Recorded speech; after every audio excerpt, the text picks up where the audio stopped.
தந்தை, மகன், தூய ஆவியின் அருளும் ஆசீரும் உங்கள் ஒவ்வொருவரோடும் நிறைவாக இருப்பதாக. இன்றைய இந்த நாளிலே அன்னையாம் திருச்சபையானவள் அலோசியஸ் கொன்சாகா என்பவருடைய நினைவு நாளை நினைவு கூறுகின்றது. இந்த புனிதர் இறைவனுக்காக தன்னை முழுமையாக அர்ப்பணம் செய்தவர். இறைவனுக்காகவும் இறையரசிற்காகவும் உழைத்து தன்னுடைய வாழ்க்கையை இறைவனுக்காகவே ஒப்புக் கொடுத்த ஒரு புனிதராக எங்கள் மத்தியிலே வாழ்த்து கொண்டிருக்கின்றார். இன்றைய நாளிலே ஆண்டவராகிய கிறிஸ்து எனக்கும் உங்களுக்கும் சொல்லுகின்ற வார்த்தைகள்: நீங்கள் கடவுளுக்கும் செல்வத்திற்கும் பணிவிடை செய்ய முடியாது. கடவுளுக்கும் செல்வத்திற்கும் பணிவிடை செய்ய முடியாது என்று ஆண்டவராகிய கிறிஸ்துவே எங்களுக்கு சொல்லுகின்றார்.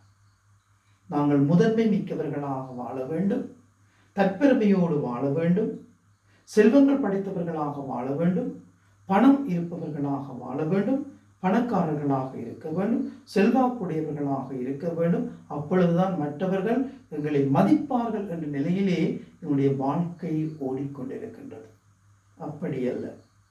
இறைவனுக்குரிய முதலிடத்தை கொடுத்து இறைவனோடு சேர்ந்து வாழுகின்ற பொழுது, இறைவனுக்காக வாழுகின்ற பொழுது, இறைவனிலே நிலை பெற்று வாழுகின்ற பொழுது, இறைவனோடு பயணமாகின்ற பொழுது எங்களுடைய வாழ்க்கை செல்வ செழிப்பிலும் மேலான வாழ்க்கையாக, ஆண்டவரால் ஆசீர்வதிக்கப்பட்ட வாழ்க்கையாக எங்களுடைய வாழ்க்கை மாறுகின்றது.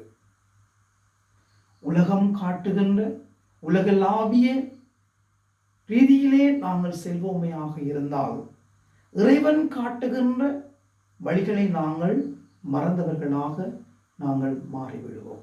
ஆகவேதான் நாங்கள் இறைவனோடு பயணிக்கும் உள்ளங்கள், இறைவனுக்கு குறித்தான செல்வங்கள் என்பதை நாங்கள் உணர்ந்தவர்களாக இறைவனோடு சேர்ந்து பயணிக்கவும், இறை உறவில் நாங்கள் நிலைத்து வாழ வரம் வேண்டி இன்றைய நாளுக்குள் நாங்கள் காலடி பதிப்போம்.